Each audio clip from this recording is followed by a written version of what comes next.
C'est l'heure du sonneur. Et comme toujours, très heureuse de retrouver Alexandre Langlois, Régis de Castelnau. Bonjour à tous les deux. Bonjour Clémence. Avec une magnifique symbiose. Alors Alexandre Langlois, je rappelle votre dernier livre, Essayer la démocratie au bal masqué de la Macronie, édition Talma. Régis de Castelnau, avocat à la Cour, auteur du blog Vue du droit et auteur de Une justice politique aux éditions L'Artilleur. Alors évidemment, beaucoup de sujets aujourd'hui. Avant de faire véritablement du police-justice, de parler de droit et de la violence de la police, cette fois-ci, enfin en tout cas des forces de l'ordre, on va parler un petit peu de politique, puisque une semaine après le vote de la fameuse motion de censure contre le gouvernement de Michel Barnier, Emmanuel Macron doit nommer son futur Premier ministre ce jeudi.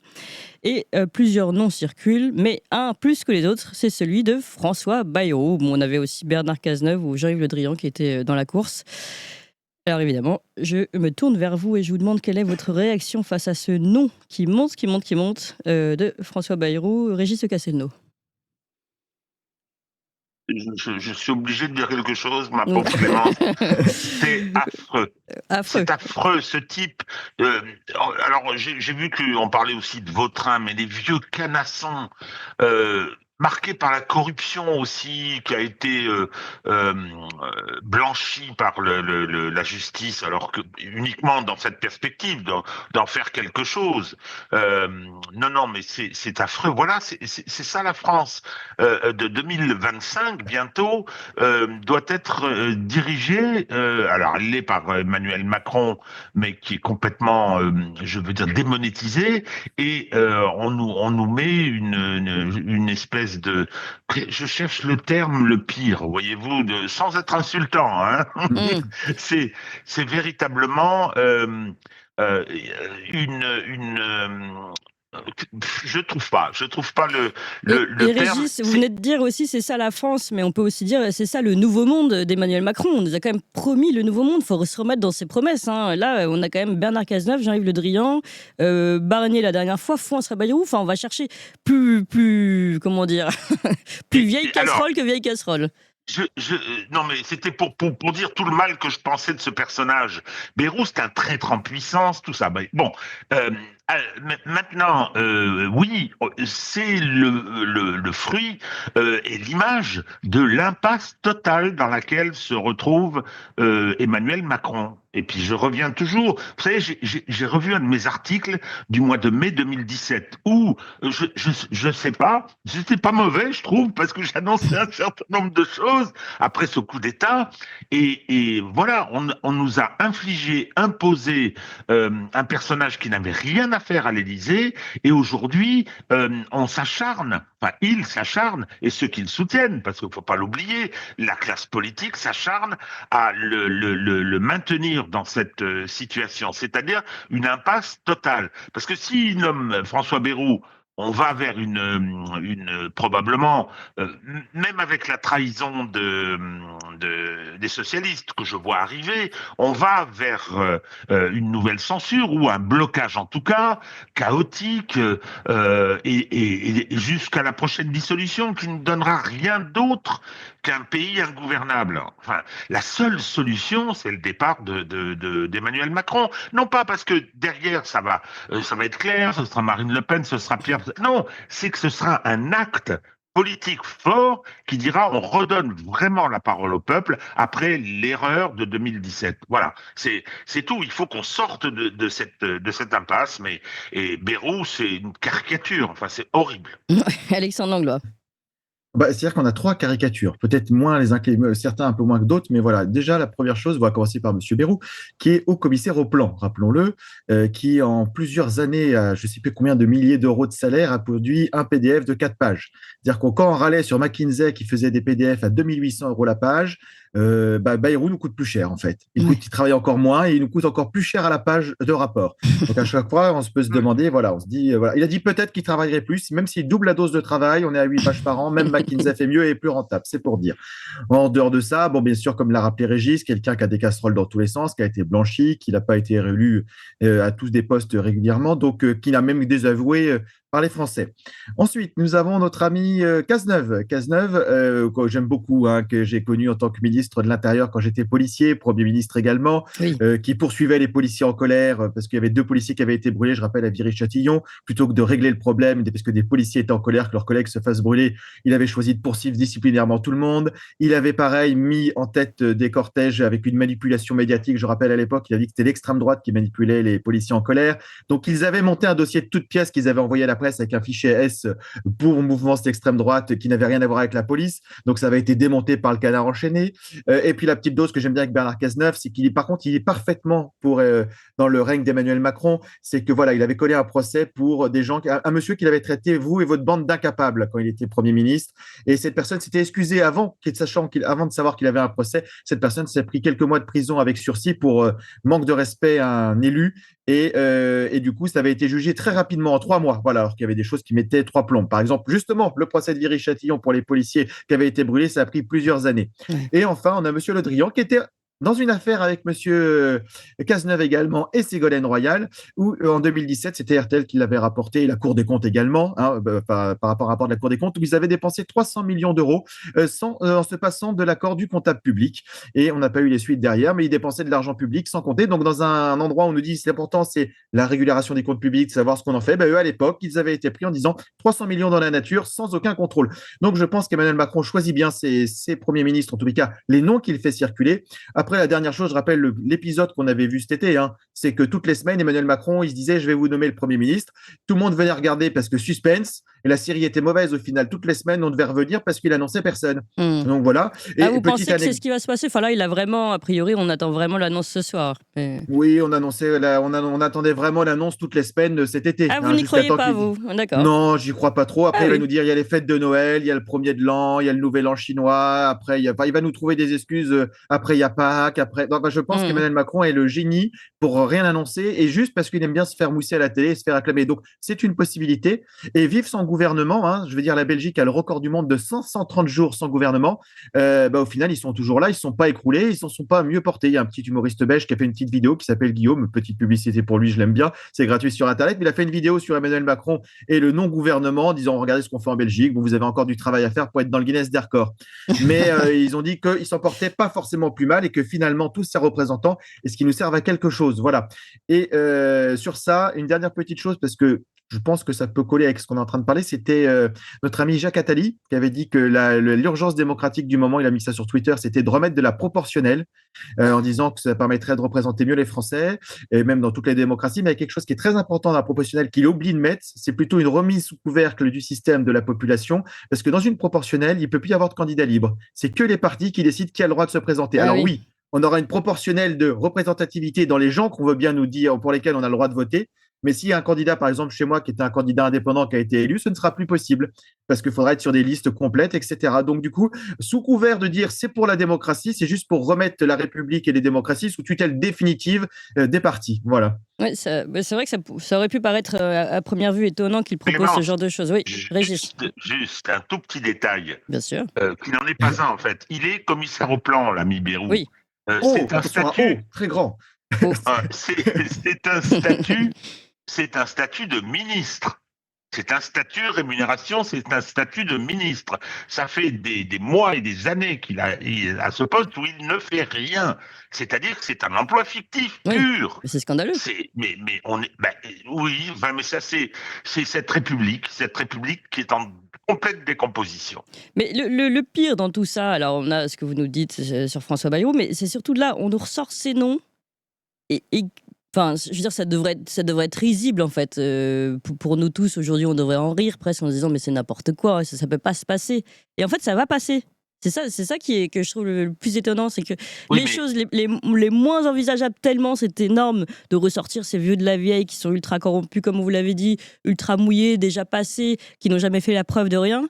Et on va les ressortir en nous disant c'est ça le nouveau monde et ça passe. Je suis très très étonné. Oui, quand même. mais ça passe, Clémence, et ça montre bien que ce que vous faites est absolument essentiel. Ça passe parce qu'on a un bloc élitaire politique qui est complètement corrompu au sens y compris de corrosion, mais on a un bloc médiatique qui suit. Enfin, écoutez, les ministres qui ne sont plus ministres sont tous invités sur les plateaux et tout le monde fait semblant.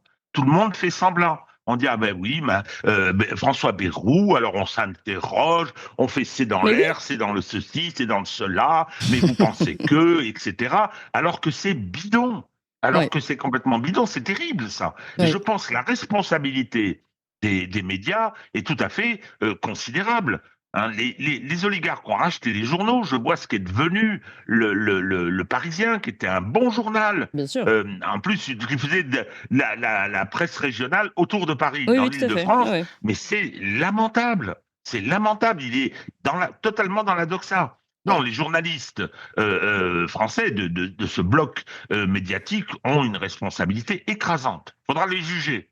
Bon, Ah, on a beaucoup de monde à juger après, mais bon, on a Alors, un bon avocat ici à Toxin, c'est ça qui est bien. ouais. Et sur l'autre chose, effectivement, c'est un nouveau monde parce que même pour discuter des fois avec des anciens des partis socialistes, du RPR, etc., ils disent à l'époque, quand on avait des casseroles, on démissionnait et on se faisait oublier.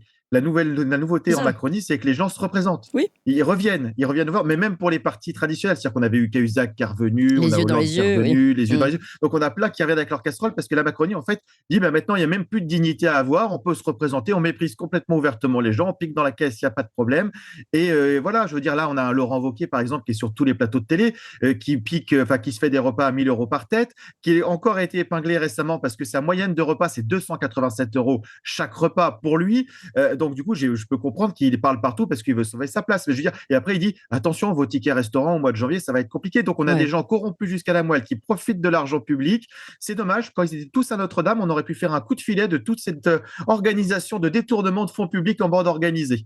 Oui, mais il y a beaucoup de choses à dire d'ailleurs sur Notre-Dame. Alors, on va faire des parallèles, mais finalement, ça ne fait que raconter un peu mieux notre propre histoire française. Mais allons sur l'annulation du vote roumain. Donc, on en a déjà parlé ici, mais la Cour constitutionnelle roumaine a décidé d'annuler la totalité du scrutin de l'élection présidentielle qui avait eu lieu vendredi 6 décembre, donc 2 jours avant le second tour des élections présidentielles, sous prétexte.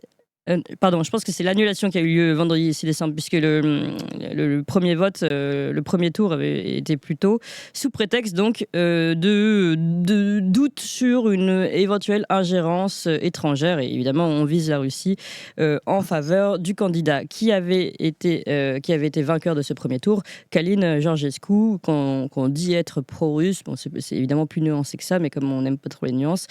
Voilà, donc ça, c'est l'annulation du vote en Roumanie. On a aussi parlé en Géorgie du parti Le Rêve géorgien qui est arrivé en tête des élections législatives cette fois-ci.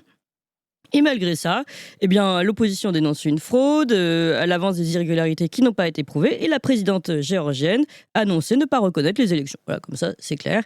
Alors, sur ces deux non-reconnaissances, on va dire, qu'est-ce que vous avez à dire, Régis de Castelnau ? alors, il y a des petites différences entre les deux. Ah bah oui. Je vais commencer par la Géorgie. La Géorgie, la présidente, son mandat est terminé. Elle est française, c'est une diplomate française formée aussi par les Américains, et l'objectif, il est de provoquer un nouveau Maïdan, de refaire un coup d'État comme on a fait en Ukraine pour planter une épine dans le flanc de la Russie. C'est ça l'objectif. Ce qui est extraordinaire, c'est que cette dame est venue pour Notre-Dame. C'est un coup d'État. Enfin, elle dit, je ne reconnais pas les élections. Les élections se sont passées, tous les décomptes ont été faits. Les instances les ont validées, les instances géorgiennes les ont validées. Et elle dit, non, non, moi je ne les reconnais pas, donc je reste dans mon poste de président. Elle devrait être en prison. Et nous, on la reçoit comme si de rien n'était. Donc ça, c'est une opération qui est véritablement occidentale. Les États-Unis sont derrière et la France en est le relais évident par l'intermédiaire de cette présidente qui est française. La Roumanie, c'est un petit peu différent. C'est-à-dire que c'est une initiative qui a été prise par la Cour constitutionnelle, je vais dire spontanément. A priori, spontanément, c'est-à-dire que quand il y a eu des discussions, qu'il y a eu des polémiques autour de ce candidat que personne n'avait vu arriver. Oui, Personne n'avait vu tout à arriver. fait. Hop, on s'est dit, il avait 23% au premier tour, il ne s'était pas gagné qu'il allait être élu au deuxième. Mais là, spontanément, la Cour constitutionnelle roumaine a dit stop. Ils ont commencé par valider le scrutin, le premier tour, et ensuite, ils ont dit on arrête. Premier principe incroyable, c'est que le juge dans toute l'histoire de la justice, ne s'auto-saisit pas. Il faut qu'il soit saisi par un recours, par un parquet, etc. Et donc là, non, hop, je me saisis d'une procédure tout d'un coup, je considère que c'est pas bien, hein, et sans que personne ne me le demande, Oui. j'annule. Lorsqu'on contrôle une élection, c'est partout la même chose. Il y a des normes internationales en matière L'élection. d'élection. C'est la raison pour laquelle il y a souvent des observateurs, etc. Bon, donc le problème, c'est que le contrôle, y compris de la régularité du premier tour, se fait dans le cadre du contentieux général sur l'élection. Et dans ce cas-là, on annule tout. Mais l'interruption comme ça, c'est une violation grossière de tous les principes juridiques qui gouvernent une élection. C'est tout simplement un coup d'État. Moi, je ne connais qu'un précédent. J'ai beaucoup travaillé sur le droit électoral, le français bien évidemment, hein, mais pas seulement. Eh bien, c'est en Algérie, lorsque au début des années 90, les islamistes étaient en passe de gagner le deuxième tour, le pouvoir algérien a interrompu le processus et annulé les élections, avec la guerre civile épouvantable qui a suivi. Donc, on est véritablement, alors là, je ne pense pas qu'il y ait une guerre civile en Roumanie, encore que je n'en sais rien, mais on est, et pour la Géorgie, avec le coup d'État où la présidente se maintient, pour la Roumanie, avec une cour constitutionnelle qui prend l'initiative de violer tous les principes et par conséquent de provoquer un coup d'État dans un Occident qui ne respecte plus rien. Qui ne respecte plus rien, ses principes, ses valeurs, c'est par-dessus bord. On transforme des djihadistes égorgeurs en Des radicaux personnes pragmatiques. tout à fait recommandables et fréquentables, etc., etc. Enfin, c'est absolument n'importe quoi. Et je pense que c'est plutôt un signe de faiblesse. Je pense que c'est plutôt un signe de faiblesse parce qu'on fait ça aux yeux du monde. Ouais. Mais bon, on va peut-être parler de von der Leyen, c'est On un va peu y pareil. arriver, oui. Exactement. Ouais. Dans un système libéral, celui qui a mis en place le système de démocratie représentative, qui a mis en place l'état de droit, les libertés publiques fondamentales, très importantes, depuis la Révolution française chez nous, eh bien, il a fallu les mettre en place après, ça n'a pas été simple. Mais tout ça, à partir du moment où un système se débarrasse de ce genre de choses, la situation est vraiment très grave. C'est-à-dire que la tentation autoritaire, la tentation d'une forme de néofascisme est présente. On ne peut pas accepter que les libertés publiques, que les principes fondamentaux soient piétinés comme ça. Ouais. Moi, je pense ça très, très, très grave. Oui, oui. Et on arrive tout de suite sur Ursula von der Leyen, mais d'abord, évidemment, Alexandre Langlois, votre avis sur ces annulations ou ces, comment dire, ces ignorances du vote électoral? Si chacun, dans chaque pays, ils avaient voté comme il fallait, comme c'était attendu par la CIA, par l'Europe, il n'y aurait pas eu de problème. Je veux dire, Oui. voilà, il fallait voter européen. Et là, voilà, comme en Moldavie, ils n'ont pas pu trouver des ressortissants étrangers qui sont allés voter entre minuit et minuit 5 pour faire changer le vote à la dernière minute. Mmh. Donc voilà, donc en fait, il y a un côté, on nous dit, regardez, voilà, ça c'est la démocratie. C'est la qu'on bonne nous demande. conduite. Oui. La bonne conduite à tenir. Si jamais il n'y a pas la bonne conduite, il y a des gens qui viennent voter à la dernière minute. Et si on n'arrive pas à trouver de personnes pour voter à la dernière minute, c'est très simple, les élections sont annulées ou on soutient des putschistes en disant que c'est les autres les méchants. Donc En fait, c'est le peuple vote mal, on dissout le peuple. On dissout le peuple, voilà. Parce qu'en fait, avant, il y avait un proverbe, je ne sais plus quel homme d'État avait dit ça, de mémoire Churchill, mais voilà, le problème, c'est pas de contrôler Staline, peut-être l'un des deux. Enfin, c'était sur la Seconde Guerre mondiale. Le problème n'est pas de contrôler les électeurs, c'est de contrôler le résultat du vote. Si je contrôle le résultat du vote, ils peuvent voter ce qu'ils veulent. C'est pas très grave. Et on en est là, en fait. On est sur cette logique où qu'est-ce que les gens votent, on s'en fiche. Donc, voilà, si on vote pour les bons camps, c'est bien. Et je m'imagine que si on lisait la presse russe, que je ne peux pas lire parce que je ne connais pas la presse russe, mais j'imagine qu'ils doivent peut-être éventuellement dire l'inverse, s'ils devaient dire quelque chose, voilà, en disant oh là là, en Roumanie c'est dégueulasse, les élections sont, en Roumanie c'est très bien, et de l'autre côté il y a une putschiste qui reste au pouvoir. Donc chacun voit en fait il y a des jeux d'ingérence étrangère dans tous ces pays, et au nom de la lutte contre l'ingérence étrangère, tout le monde vient mettre son grain de sel, voilà. Parce qu'en fait finalement qu'est-ce que fait l'Europe? Je rappelle, en Moldavie, pour soutenir le vote pro-européen, ils avaient envoyé des subventions, hein. Enfin, je veux dire, ils ont dit c'est une aide d'État, c'est pas pareil que de la corruption. La nuance est très légère, hein. On vous dit, vous aurez les millions d'euros d'aide que si vous votez pour nous. Bon, bah, du coup, du chantage peut-être, au lieu de la corruption, ça change de catégorie juridique, mais c'est pas tellement mieux. Ensuite, il y a la chose sur la France. Regardons ce qui se passe en France. En fait, finalement, qu'on donne des leçons à l'étranger, mais en fait, on fait la même chose chez nous. Je rappelle qu'Emmanuel Macron est élu à 20% des voix réellement. C'est-à-dire qu'il y a 80% de gens qui sont pas d'accord. Et aujourd'hui, il se maintient au pouvoir contre encore des gens qui ont voté aux européennes contre sa politique, qui ont voté aux législatives contre sa politique. Et quand les deux blocs qui ne sont pas d'accord entre eux, mais sont d'accord pour faire chuter Emmanuel Macron, disent qu'il faut qu'Emmanuel Macron chute, Emmanuel Macron invite tout le monde à l'Élysée, sauf les deux gros blocs qui ont dit qu'il faut qu'Emmanuel Macron chute. Donc en fait, à partir de là, on a quelqu'un qui ne respecte absolument pas la démocratie en France et finalement ne fait que reproduire le même schéma à l'étranger en disant les gens votent de temps en temps, c'est bien, ça fait une petite soupape et finalement on va faire ce qu'on veut. Ce qu'a toujours fait Emmanuel Macron en France. Je repasse aussi pendant les Gilets jaunes. Il avait fait des cahiers de doléances, il a fait un grand tour de France où il s'est écouté parler pendant des heures, cahiers de doléances perdus. Donc au final, il n'écoute jamais le peuple. C'est une classe dirigeante mondialisée qui a des objectifs centralisés et qui ne s'occupe pas du tout de ce que peuvent penser les peuples. Après, on manipule l'opinion grâce à la presse. La charte de Nuremberg serait bien d'être mise à jour très régulièrement pour que tous ces journalistes complices puissent reprendre la mesure de leurs actes, parce que c'est plus du journalisme, c'est de la propagande et du relais de propagande.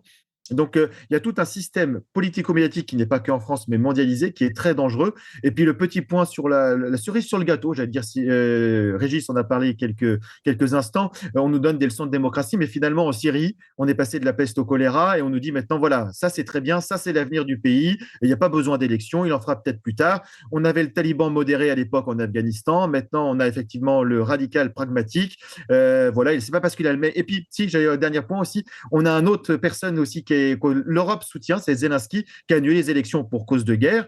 Très bien, mais il y a des pays où on arrive à faire des élections pas chez lui. Et finalement, pourquoi on le maintient? Pas parce qu'on aurait peur peut-être d'un résultat d'élection pas conforme aux attentes européennes. Oui. Donc voilà, il y a tout un truc où les autres pays sont devenus un jeu et l'Europe de Van der Leyen et de Macron, du coup, est une courroie de transmission de la politique des démocrates américains. C'est pour ça qu'ils sont aussi en train de se précipiter partout dans le monde pour mettre le chaos, parce qu'ils ne sont pas sûrs de la suite de la politique au mois de janvier. Volodymyr Zelensky, donc, qui n'a plus de mandat, mais qui a été reçu également en grande pompe à Notre-Dame de Paris. Alors, on va glisser sur Von der Leyen. Puisqu'il y a évidemment deux grands sujets autour d'elle en ce moment, enfin même plus, mais on va s'arrêter à deux. Vendredi dernier, le parquet de Liège examinait le dossier à l'encontre d'Ursula von der Leyen, donc suite à la plainte de Frédéric Baldan, le lobbyiste belge que nous avons déjà reçu. André Berkoff, on a fait une longue interview justement la semaine dernière à l'occasion de cette actualité-là. Donc le procès était très très attendu et il a été reporté sine die par la présidente de la Chambre du Conseil dans l'attente de démarches effectuées auprès de la Chambre des mises en accusation. Donc voilà, et on nous dit que l'audience doit avoir lieu le 6 janvier prochain. Je vous propose d'écouter un extrait de Frédéric Baldan, donc, qui a porté plainte, et Diane Prota, son avocate, juste à la sortie de ce report d'affaires. On écoute ça. On n'est pas très étonné que le parquet européen sabote l'affaire, donc voilà, nous... Vous y attendiez, oui, justement, à ce sabotage? À ce qu'ils sabotent l'affaire, oui, bon, ça on le sait bien, on les dénonce depuis le début. Ils sont déjà intervenus de manière illégale depuis le début pour venir en aide à Ursula von der Leyen. Donc, Et c'est une manière d'enterrer l'affaire? Non, c'est une volonté. c'est une volonté, mais il y a quand même des choses positives. C'est qu'on vient d'apprendre, il y avait des appels qui auraient dû être fixés dans les 15 jours, des appels qui ont eu lieu au mois d'août. Normalement, 15 jours au mois d'août, ça faisait début septembre. Au mois de décembre, maintenant, rien n'était fixé. Le parquet européen vient tout d'un coup d'expliquer au juge, ce qu'il n'avait dit à personne, qu'il avait enfin demandé la fixation des appels au 6 janvier. Donc, ce n'était pas dans le dossier hier. Beaucoup de gens sont venus, tout le monde le savait, et le parquet européen a fait exprès d'annoncer ça même au juge et de demander de se faire un report. Mais il y a des choses qui sont positives, c'est que maintenant, les parties civiles sont invités à participer à la question de l'immunité dans le cadre de cet appel. Et par ailleurs, au départ, il y avait eu une obstruction à la jonction de parties civiles complémentaires. On était 500 parties civiles, maintenant avec un prompt renfort de plus de 300 Belges, si je puis dire, d'autres, une centaine de navigants libres. Maintenant, on est un millier. Voilà. Alors, Régis de Castelnau, peut-être pour commencer sur ce sujet. Alors, là aussi, c'est une forme de simulacre. On a Ursula von der Leyen, dont chacun sait très bien, y compris surtout à cause de son premier mandat, que c'est une personne qui passe son temps à transgresser les propres règles de l'Union européenne et à s'arroger des compétences qui ne sont pas les siennes.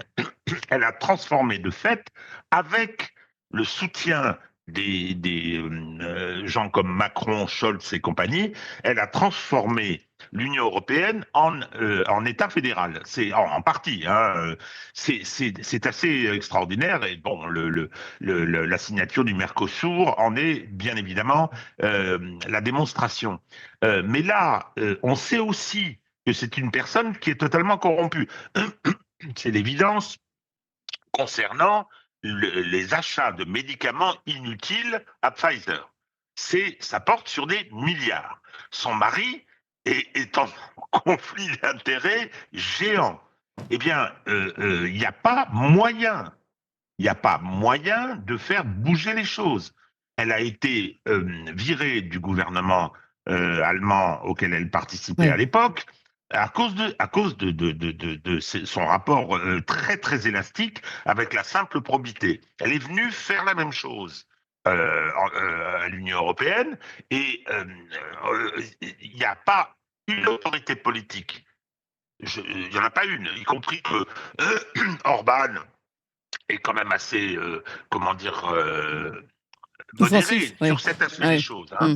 Mais et on est totalement impuissant, malgré l'évidence, totalement impuissant à faire avancer les choses. Alors les Belges, courageusement, font des procédures, mettent une pression, je n'ai pas d'illusion sur le résultat. C'est parce que c'est d'abord et avant tout une question politique. C'est d'abord et avant tout une question politique. Pourquoi est-ce qu'on laisse cette personne dont la corruption apparaît d'évidence? Pourquoi est-ce qu'on la laisse à cette place? Parce qu'elle fait avancer un agenda particulier, qui est celui au profit de l'hégémon, qui est celui de faire avancer la perte de souveraineté de tous ces pays.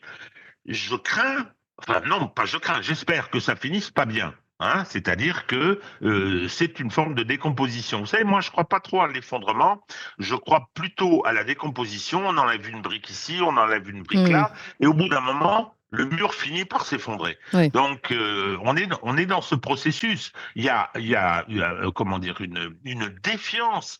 Toutes les études le montrent, une défiance des peuples qui est tout à fait considérable. Oui. Alors, Alexandre Langlois. En fait, c'est la Cour de justice de l'Union européenne qui pose problème aussi. Ça dépend de l'Union européenne déjà, donc l'indépendance n'est pas forcément garantie. Et je rappelle aussi que un euphémisme, oui. Voilà, elle ne décide pas forcément des choses en accord avec les attentes des peuples locaux. Donc, je veux dire, par exemple, pour Madeleine Leyen, on pourrait se dire qu'il y a un problème, mais je vais rappeler une autre chose qui m'avait marqué à l'époque, qu'elle avait jugé, que le droit français, les juges français avaient résisté pour une fois, c'est quand Emmanuel Macron avait voulu faire entrer en droit français une loi fasciste de Mussolini pour criminaliser tous les manifestants au moment du mouvement des Gilets jaunes. Et résultat des courses, la Cour de justice européenne avait dit il n'y a pas de problème, on peut légaliser ça dans le droit européen. Et les juges français, après des années de procédure, avaient quand même toujours dit non, non, non, et avaient résisté. Ce qui veut dire qu'on est capable de légaliser tout et n'importe quoi pour le contrôle de la population et la tranquillité de nos dirigeants au niveau européen qui se disent on est bien, on est tranquille, on est entre nous, et que c'est pour ça derrière qu'il faut contrôler les peuples. Si même les juges locaux ne sont pas capables, on va se faire une instance judiciaire européenne qui va être bien et qui va contrôler les gens pour nous, et le droit européen doit s'appliquer partout. C'est ça qui est magnifique derrière. Donc en fait, on est sur quelque chose de compliqué, et c'est la Cour de justice européenne déjà qui pose problème en soi. Il n'y a pas grand-chose à attendre à part peut-être un procès médiatique derrière, mais au final, Mme von der Leyen n'est élue par personne, elle ne veut rien montrer, elle fait ce qu'elle veut, elle est reçue partout, elle s'invite dans les conférences quand Emmanuel Macron va en déplacement, par exemple avec les présidents chinois, que le président chinois vient en France. Donc du coup, on est sur quelque chose, en fait, on est sur une autocratie au niveau européen. Ils se disent, voilà, les peuples, on les a dépossédés au fur et à mesure de leurs droits locaux. Les maires ont été dépossédés de leur budget, c'est l'État qui donne. Donc, quand ils n'ont plus d'argent, ils ne sont plus autonomes. On a créé un millefeuille administratif pour que les gens soient perdus, pour que tout soit centralisé. Et c'est ce qu'on va avoir, je pense que c'est le prochain sujet, sur le traité Mercosur, où effectivement, on peut tout décider en se passant de l'avis de tout le monde. Et justement, avec une petite manipulation, on dit, comme c'est longtemps en France, mais Macron a réussi à exceller dans le domaine en disant « Ah, c'est pas de notre faute, c'est de la faute de l'Europe, quand nos politiques en France ne veulent pas se mettre l'opinion à dos. » Mais maintenant, ça commence à se voir grâce à des médias alternatifs comme ici, qui battent France 24, j'espère, ce matin. Eh oui, vous êtes trop fort, parce que j'ai cru qu'on avait battu France 24, mais non, qu'est-ce que la réalisation me dit? Alors non, il nous manque 300 pour qu'on les batte, et justement, on est en train de monter la pente, là, et on est en train de les challenger à fond, et on va bientôt les dépasser. En général, c'est vers 8h, 8h30 qu'on les dépasse, mais on a le droit de le faire avant, chers amis. Donc n'hésitez pas, vous mettez vos pouces ou vos cœurs, vous nous aidez. On a très très peu de likes likes, comme toujours, hein. Pas du tout assez de likes. On a 6600 personnes en instantané sur notre chaîne YouTube, mais beaucoup moins de likes sous la vidéo. Et vous savez très bien qu'on a besoin de ça pour monter dans les référencements. Et on sera bientôt devant France 24 si on continue comme ça. Merci de m'avoir fait la transition, Alexandre Langlois. Et puis merci de m'avoir fait la transition sur le Mercosur, parce que c'est bien un autre nouveau sujet. On va parler maintenant, donc c'est toujours en lien avec Ursula von der Leyen finalement, hein, puisque c'est elle qui a annoncé. Alors nous, on avait fait les grands jeux, on donne la parole au peuple, hein, enfin aux Français, le Sénat vote, Emmanuel Macron nous rassure, il envoie des petites vidéos depuis son avion, il dit promis, je ne vous abandonnerai pas. Bon, finalement, c'est Ursula von der Leyen qui a annoncé avoir finalisé vendredi dernier également l'accord du Mercosur, malgré évidemment toute l'opposition qu'on connaît. Alors l'Élysée dit que c'est pas la fin de l'histoire, hein, donc puisque la Commission, il faut encore, l'accord n'a pas été ni ratifié ni signé par nous. Il faut surtout le mettre en œuvre, donc on aura encore des marges de manœuvre. Bon, certes, mais en général, quand Ursula von der Leyen annonce quelque chose, on a du mal à voir Emmanuel Macron s'interposer. Et en tout cas, évidemment, ça a provoqué la colère des agriculteurs plus que jamais. Je vous propose de regarder quelques vidéos. Ces agriculteurs qui se sentent plus que jamais bafoués, mentis, trompés. Et là, on a une vidéo à Fenouillet, près de Toulouse, dans le supermarché. Et là, c'est la coordination rurale, hein, qui est la plus active, qui a dénoncé l'origine des produits. Je vous propose qu'on regarde cette vidéo. C'est des magrets de août 2023, vous avez pas honte là? C'est les magrets qui viennent de Pologne. C'est une honte. Congelé en août 2023 de Pologne, et vous osez avoir ça chez vous. Vous êtes la honte. Parce que je suis producteur. J'ai perdu 100 000 € en 3 ans, moi. Si, c'est la peine de crier. Vous avez ça ici, vous êtes la honte de la France. Alors après l'action de ce matin au péage de Toulouse-Nord, les agriculteurs de la coordination rurale, ils ont pris la direction d'un Auchan à Fenouillet, à côté de Toulouse. Le but, c'est tout simplement de sensibiliser sur les produits étrangers qui sont commercialisés ici. Alors j'étais avec eux, voici les images. Voilà, ça on a déjà vu. Alors on a aussi des cols. Alors là on a parfois des images, parfois juste des sons, parce qu'on peut pas tout vous passer pour des questions de droits YouTube qui sont un peu particuliers, vous le savez. Donc toujours la coordination rurale qui a été, on va dire, molestée sur l'A62. Alors qu'il voulait inspecter les marchandises. Je vous propose qu'on regarde ça, mais on n'aura pas de son. Juste quand on voit un peu le niveau de violence, hein, des gestes des forces de l'ordre là contre les agriculteurs. Évidemment, ça c'est pour en parler avec vous, notamment Alexandre Langlois. Et puis enfin, le cri de colère de José Pérez, responsable de la coordination rurale du Lot-et-Garonne, qui lui a été interpellé donc par les forces de l'ordre. Hein. Ils étaient dans le même regroupement de la coordination rurale. Je vous propose, on ne peut pas passer les vidéos, mais rien que sa voix et ce qu'il dit est terriblement émouvant et triste pour la France. C'est une honte! Une honte! Se faire embarquer pour ça, là! C'est une honte! Non! Quelle honte! C'est quoi ce pays? Ça déconne, quoi! Ça déconne, putain! Lâchez-le!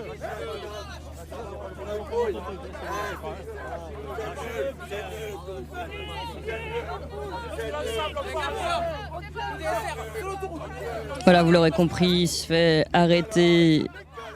Mais il dit voilà, quelle honte pour notre pays, lui qui se bat juste pour faire reconnaître ses droits. Voilà ce qui s'est passé hier en France. Et nous avons avec nous Lionel Candelon. Bonjour Lionel Candelon.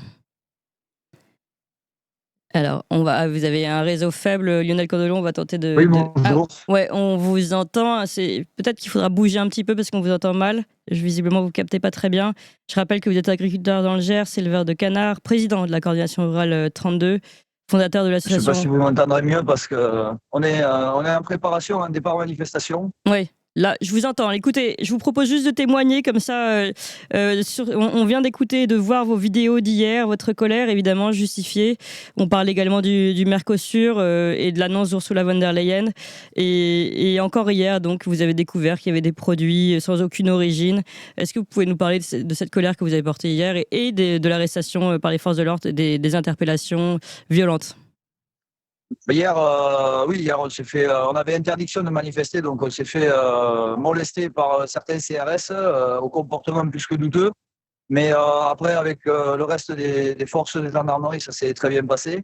On est tombé dans le magasin après avoir été sorti du péage de l'autoroute, dans un magasin Auchan où la colère a explosé parce que On a trouvé vraiment tout et n'importe quoi. Des magrets congelés il y a plus d'un an, polonais, mais également des tomates d'Espagne, etc. Du porc espagnol notamment, qu'on avait trouvé aussi dans le camion à destination d'Auchan. Donc voilà, la colère a explosé. On a vidé plus d'une trentaine de caddies qu'on a étalés sur les caisses centrales. Mais au-delà de ça, c'est la réponse des dirigeants du magasin et du reste qui vraiment n'en ont rien à foutre. On avait plus de 70 paquets de poulet, viande fraîche, sans origine, sans rien, sans aucun contrôle. Il y avait des gendarmes partout et personne ne leur dira rien à ces gens-là. Nous, quand on a une bande enherbée où il manque 10 ou 15 cm le long de nos terres, c'est tout de suite 2 ou 3 000 euros d'amende. Donc aujourd'hui, on en a marre. Nos politiques ne font rien, hormis nous enterrer encore plus dans la merde dans laquelle on est aujourd'hui. Et c'est pour ça qu'aujourd'hui, on va les mettre à l'honneur, puisqu'on monte un mur des cons avec 579 votes qui correspond exactement au nombre de politiques qu'on vise aujourd'hui, c'est-à-dire les 577 de notre Assemblée nationale, qui sont une grosse école de maternelle, et derrière le président de France et la présidente de l'Union européenne. Ouais. Lionel Candelon, encore une fois, on a entendu ce cri du cœur de José Pérez le vôtre, d'abord dans le supermarché, et celui de José Pérez qui était outré finalement d'être molesté, comme vous l'avez dit, par des forces de l'ordre, alors que vous servez l'intérêt général en fait, et eux aussi, et d'avoir cette opposition. J'ai l'impression que ça a été terrible.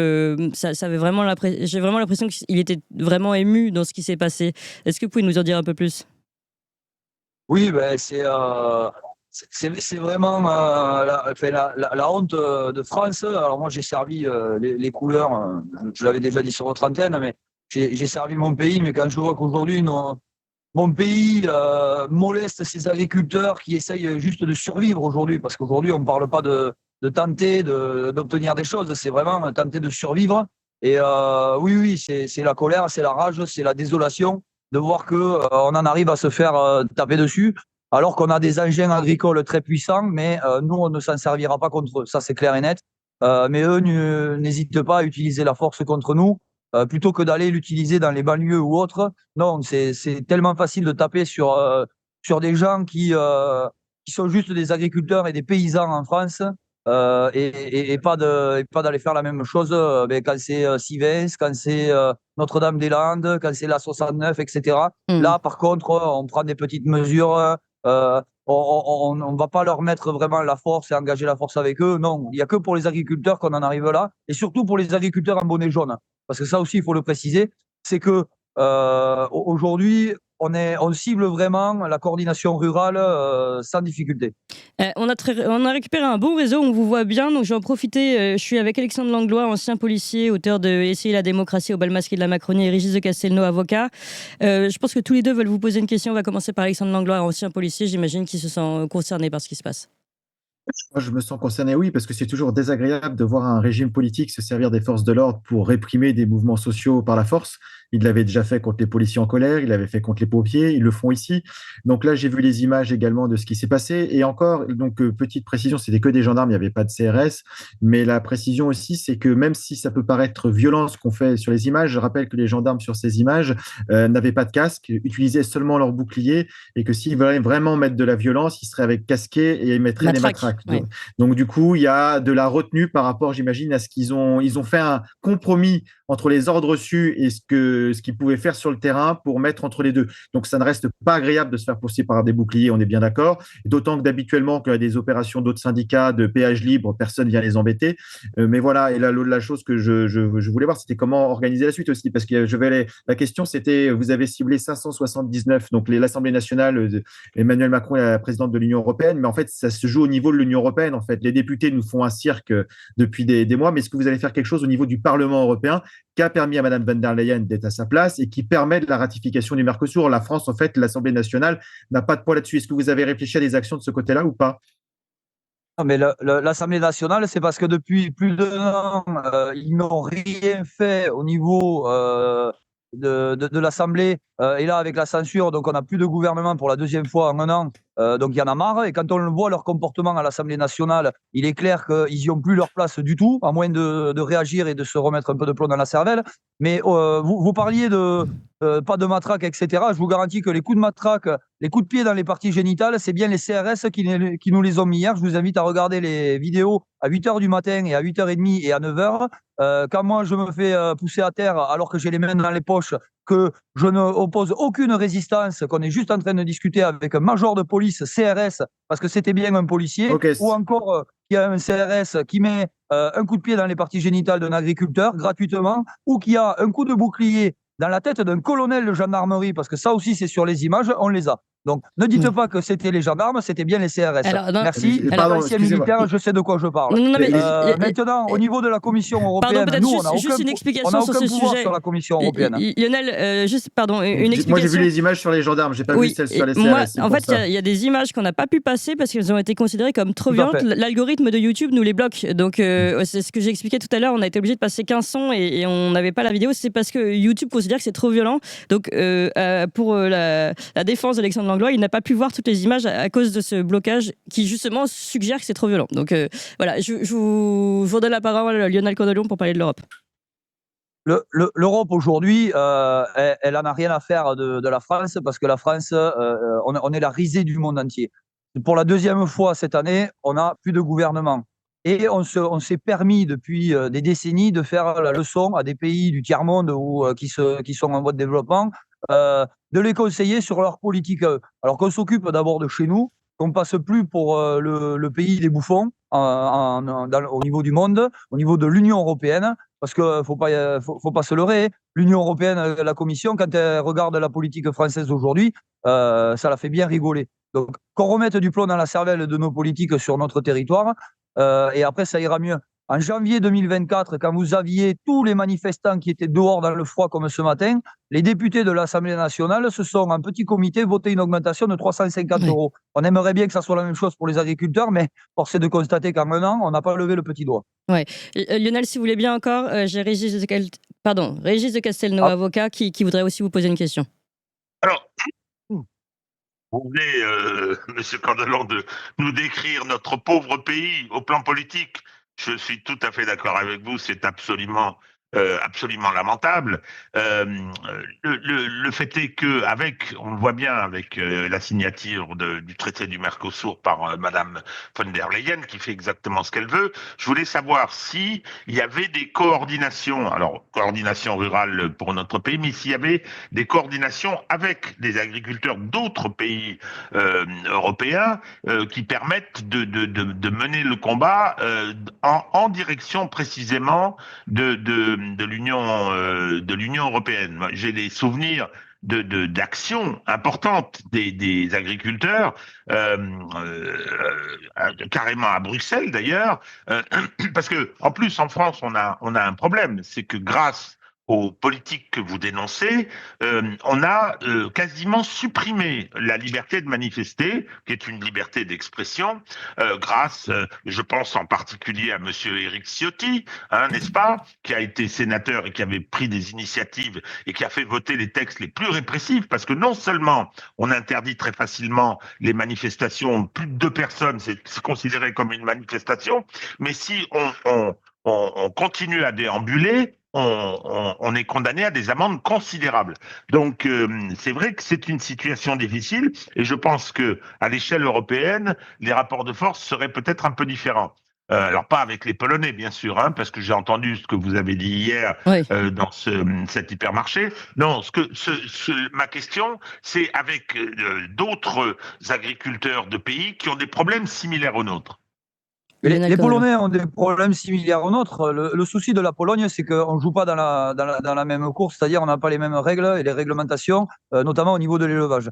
Mais on s'entend très bien avec nos amis polonais, avec nos amis espagnols, même si on dénonce leurs produits parce que c'est les mêmes problèmes, c'est pas les mêmes normes. Même avec les Belges, on s'entend très bien aussi. Et on a déjà des actions communes. On a barré la frontière de l'Espagne cette année 2 fois. On a manifesté en même temps que les Polonais. On a rejoint les Belges sur la frontière et même à Bruxelles. Donc aujourd'hui, on est coordonné avec d'autres pays, effectivement. Ouais. Merci beaucoup Lionel Candelon et encore une fois tout notre courage. C'est vraiment malheureusement pour le moment on peut pas faire beaucoup plus sauf évidemment et c'est le rôle de Tocsin ici de vous donner la parole et surtout de faire parler de vos actions et de ce message que vous tentez de passer. Ce n'est plus possible, les agriculteurs ne peuvent plus tenir comme ça. Il faut soutenir notre agriculture française qui est d'abord la plus belle, la plus qualitative et surtout qui cherche aujourd'hui à survivre. On est vraiment dans la survie. Voilà ce qui se passe aujourd'hui, mais malgré tout, on est, nous, avec des politiques qui n'ont pas l'air de s'en rendre compte, qui font des promesses et ne les tiennent pas. Merci encore Lionel Candelon et de la coordination rurale. À très bientôt pour continuer de vous suivre et vous donner la parole. Alexandre Langlois, Régis de Castelnau, d'ailleurs, je vais vous mettre l'image des CRS de tout à l'heure dont Lionel Candelon parlait, on va les mettre à l'antenne, puisqu'on a pris une photo de la vidéo qu'on n'a pas le droit de mettre sur YouTube. Vous voyez, on est obligé un peu de tricher avec les algorithmes. Donc là, on peut voir, bon, on voit pas grand-chose, mais bon, comme ça, vous voyez en tout cas Alexandre Langlois qui est bien des CRS. Et, oui, je vais regarder, du coup, c'était la CRS-47 qui était déployée. Même chose, effectivement, il y a eu la vidéo que je viens de voir, effectivement, comme disait monsieur Candelon, oui. effectivement, il y a eu des gestes qui ne sont pas du tout professionnels et qui sont complètement déplacés.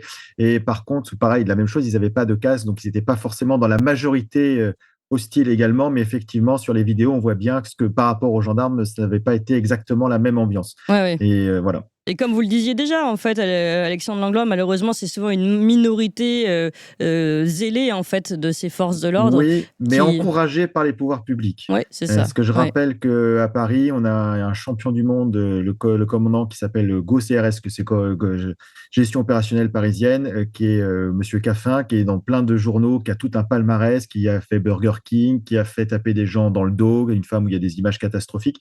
Et c'est lui qui a toujours rien. Voilà.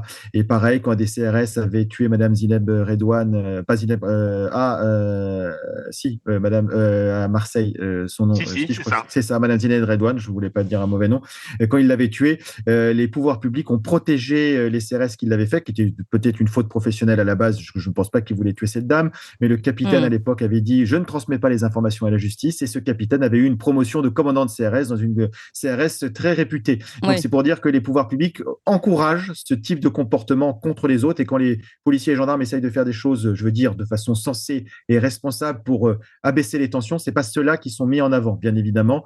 Donc voilà, et même les ordres qui peuvent être donnés il y a eu beaucoup de missions de péage filtrant avec des barrages, des péages filtrants qui ont été faits par des syndicats, ça n'a jamais posé de problème. Ce n'est pas légal, mais pour le maintien de l'ordre et la tranquillité publique, on laisse faire. Il y a déjà eu des contrôles de produits à des camions à la frontière, notamment quand il y avait l'Ukraine, où les produits ukrainiens devenaient tout d'un coup validés par la France, alors qu'ils n'avaient pas les mêmes normes de production.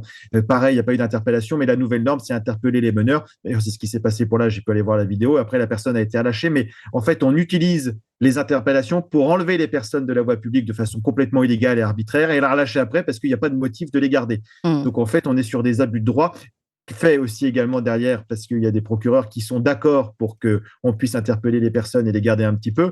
Donc, ça pose beaucoup de difficultés sur la gestion du droit en France. Et effectivement, comme l'a rappelé Régis, maintenant, dès qu'on est deux, c'est un attroupement, une manifestation illégale. Donc, forcément, il y a ce côté autoritaire de répression. Donc, pour moi, je comprends la colère, je comprends ce qui se passe, et c'est fait que pour diviser. Et ce qu'il a dit, par exemple, je me rappelle très bien, c'est que pendant les manifestations de policiers en colère, c'était des gendarmes qui avaient évacué des policiers du pont devant l'Assemblée nationale pendant que les CRS tiraient des grenades lacrymogènes sur les policiers. Donc, je veux dire, c'est que voilà, mais c'est arrivé la même chose sur des pompiers. Donc, ce que je veux dire, quand des forces de l'ordre ne sont plus capables de comprendre et de faire, entre guillemets, respecter la loi, mais assurer la tranquillité publique, et qui sont juste sur le respect de la loi. Je rappelle que tous les États les plus totalitaires ont des lois, alors que la légitimité et la tranquillité publique est quelque chose que normalement on peut avoir en France. La légitimité d'utilisation et savoir l'intérêt derrière, parce que des fois le respect de la loi, comme je l'explique régulièrement ici, des fois est contraire à la tranquillité publique, et il y aura des dommages plus grands en appliquant bêtement la loi. Donc voilà, et pour répondre aussi à une dernière petite intégration de ce que disait Lionel dans le supermarché, pourquoi les policiers et les gendarmes qui nous encadrent n'interviennent pas pour les produits frauduleux qui sont dans le supermarché? Parce que sur un dispositif de maintien de l'ordre, ils sont retirés de toute, fonction judiciaire. Ils ne peuvent, à part dans le cadre du maintien de l'ordre, bien évidemment, c'est des interpellations. Et derrière, il faudrait que d'autres viennent. Et une fois de plus, est-ce que d'autres vont revenir parce qu'il y a quelque chose à saisir? C'est pas sûr, parce qu'une fois de plus, les pouvoirs publics vont le faire. Est-ce que j'invite la coordination paysanne, par contre, à saisir les policiers et faire des plaintes dans les règles pour qu'ils reviennent dans ce supermarché ou dans d'autres supermarchés, pour que des services compétents puissent le faire, sous réserve que les procureurs suivent les procédures par la suite. Oui, mais visiblement, c'est quand même pas leur urgence. Régis de Castelnau, le mot de la fin. Le mot de la fin de toute l'émission ou le mot de la fin sur la ruralité? C'était un peu l'occasion d'annoncer qu'on arrive à la conclusion. Comme je sais qu'avec vous, on n'a jamais une conclusion d'un coup, je commence à préparer le terrain. Oui.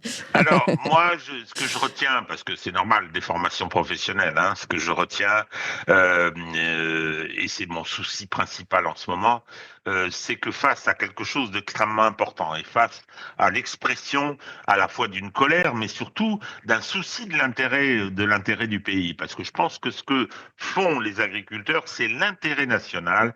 Eh bien, on a mis en place, parce qu'on a dirigé par des gens qui ne défendent pas l'intérêt national, on a mis en place des outils de répression, des outils d'encadrement de la liberté d'expression qui sont totalement liberticides. Pour moi, c'est quelque chose qui me frappe. Il y a des policiers qui arrivent à 6 heures du matin, on met des gens en garde à vue, on les assomme d'amendes, et dès qu'on peut, on les défère devant les tribunaux et on les fait condamner. C'est-à-dire qu'on a un système en France, une espèce de triangle. Premièrement, les politiques, les parlementaires qui votent des textes à la demande de l'exécutif, c'est-à-dire à la demande de Macron, qui votent des textes liberticides, hein, et on a une liberté qui se restreint chaque jour. Ensuite, on a les forces de répression qui appliquent et exécutent les ordres et qui empêchent la liberté d'expression. Et enfin, on a les magistrats, on a la justice qui met la dernière main à ce système en condamnant souvent lourdement. Donc, c'est très difficile de mener les luttes, beaucoup plus qu'il y a 20 ans, 30 ans, 40 ans, bien connu, où les luttes sociales existaient. Ça ne voulait pas dire que c'était l'anarchie, ça ne voulait pas dire que c'était la violence, c'était la liberté politique. Et là, elle est terriblement restreinte maintenant. Oui. Comme je ne vous ai pas prévenu, Alexandre Langlois, est-ce que vous voulez aussi tirer une conclusion, non seulement de ce qu'on a pu voir autour de la coordination rurale, de ses actions, du Mercosur, et puis plus largement? C'était juste une observation, j'allais dire, et une remarque qu'on avait déjà fait ici, mais quand on parle d'agriculteurs, il faut différencier les agriculteurs de la coordination rurale de la FNSEA. Je rappelle que M. Rousseau, qui préside la FNSEA, a des intérêts au Mercosur, avait rappelé juste avant les élections européennes de voter pour plus d'Europe, etc. Donc, je veux dire, et c'est curieusement, les médias mainstream parlent beaucoup de la FNSEA, ces gentils agriculteurs qui sont tous sauf des agriculteurs, c'est des businessmen. Donc, aussi, c'est ce côté-là sur un même mot. En fait, l'agriculteur, c'est coordination rurale, les paysans, la confédération paysanne également. Et après, il y a les businessmen de l'agriculture, la FNSEA, qui sont encensés par les patriotes mainstream, qui ont des intérêts à faire voter le Mercosur, etc. Donc, en fait, ne confondons pas tous les agriculteurs. Il y a des agriculteurs et des gens qui travaillent pour l'agro-industrie. Voilà, donc c'est la petite différence. Et effectivement, ils n'ont pas le même traitement ni médiatique, ni de répression vis-à-vis du pouvoir central. Parce que du coup, les autres, il n'y a pas de problème. Ils sont dans le business, ils sont dans le truc. Donc, ils disent, nous, tout va bien. Oui, ils font pour la forme. Et peut-être même qu'ils sont même envoyés en mission téléguidée pour occuper la scène, pour qu'on confonde dans l'esprit des gens les deux types d'agriculteurs, qui ne sont pour moi pas du tout la même chose. Donc voilà, c'était juste cette petite mise au point.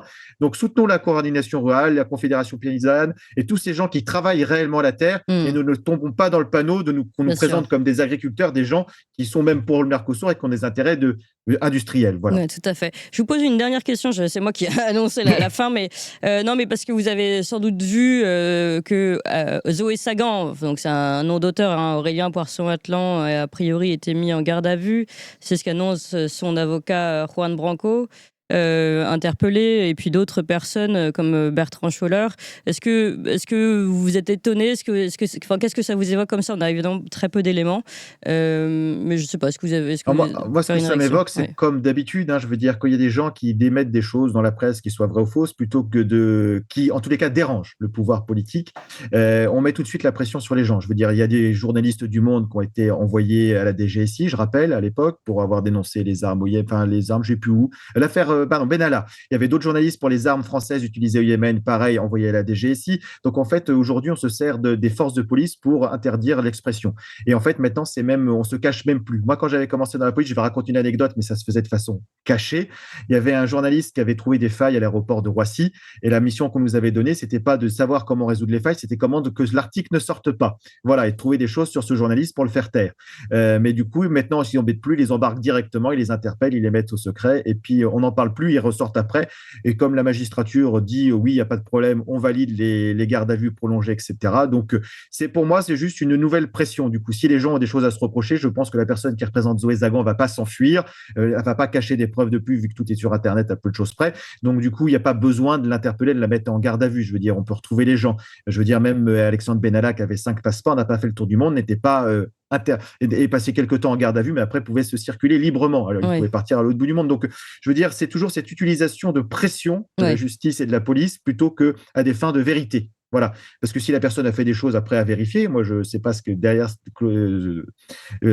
Zoé Zagan, ce qui est vrai ou ce qui n'est pas vrai. Donc, peut-être c'est l'occasion de mettre tout sur la table, mais de le mettre dans le secret, ça me pose des problématiques. Et tout ce qui a été avant, voilà, c'est du détournement des missions de police pour mettre la pression. En tout cas, ce qui est sûr, c'est que c'est a priori du côté des informations, de communication, plus que de crimes ou de délits. Je veux dire, et puis de faire peur. Parce qu'une fois qu'on a passé tant de temps, qu'on est régulièrement interpellé, je veux dire, les journalistes, je veux dire, plus mainstream, même Le Monde, qui se sont retrouvés à la DGSI, Le Canard enchaîné, qui a failli se faire perquisitionner aussi, Mediapart, qui se retrouve régulièrement. Enfin, tous les journalistes qui peuvent sortir des choses un petit peu, et les personnes qui peuvent sortir des choses un peu qui ne vont pas dans le sens du mainstream, et ben, du coup, ils se retrouvent avec des problèmes et des procédures très limites, j'allais dire. Ils tentent des trucs et on fait des choses, on met la pression jusqu'à temps que les gens craquent. Finalement, c'est une politique de régime autoritaire qui ne s'assume pas. C'est-à-dire qu'on dit les choses, voilà, l'étape suivante, c'est on fera plus semblant, on vous embarquera et vous partirez. Voilà, ce sera une dictature modérée, pour reprendre les termes de ce qu'on met en Syrie. Radical modéré. Régis. Alors, je ne sais pas ce qu'il y a derrière cette garde à vue de la personne dont le pseudonyme est Zoé Zagan. C'est pas très loin de chez moi, d'ailleurs, c'est à Arles. Et donc, mais ce que je constate, c'est que cette utilisation d'une répression de ce type, c'est-à-dire que la garde à vue, c'est pas facile. C'est pas drôle, la garde à vue, hein, c'est dur. Et donc Bertrand Scholler l'a un peu décrite hier sur les réseaux. Mais en plus, on peut être convoqué par la police, on est en témoin libre, ou on peut être mis en garde à vue à ce moment-là. Mais non, on débarque chez vous à 6h du matin. Hein, c'est-à-dire que si vous n'ouvrez pas tout de suite, on casse la porte. Il y a véritablement une espèce de pression qui est mise de cette façon. Les parquets approuvent ce genre de choses. D'ailleurs, non seulement ils approuvent, mais souvent ils l'organisent, puisque c'est une demande du pouvoir en place, et ça finit par créer une atmosphère assez épouvantable. Assez épouvantable. On se demande si on va pas avoir un problème, d'où ça va venir, etc. Moi, je vous avais raconté, je ne sais pas pour l'instant où ça en est, parce qu'on n'a pas d'informations en plus, sur les procédures dont je faisais l'objet pour apologie indirecte du terrorisme, pour avoir osé, pensez donc, osé critiquer l'ambassade d'Israël en France, c'est quelque chose de très difficile. Je pense que au bout d'un moment, il y a une espèce de décalage. On a l'habitude, et on est sur votre plateau là, à dire ce qu'on a envie de dire, c'est clair. Eh bien, on se dit, non, on est dans une démocratie, la liberté d'expression existe. L'observation que je fais, c'est que non. Elle se restreint chaque jour. Elle est un combat. Et il ne faut pas se tromper d'adversaire. J'ai cité M. Ciotti tout à l'heure, hein, en tant que ministre de l'Intérieur, n'en parlons pas, mais en tant que sénateur. C'est quelqu'un qui déteste la liberté d'expression et qui n'en veut pas, et qui fera tout pour la réprimer. Allez, c'était le vrai mot de la fin de Régis de Castelnau. Merci beaucoup à tous les deux. Alexandre Langlois, Essayer la démocratie au bal masqué de la Macronie. On y est plus que jamais. Édition Talma, Régis de Castelnau. Une justice politique là aussi aux éditions L'Artilleur.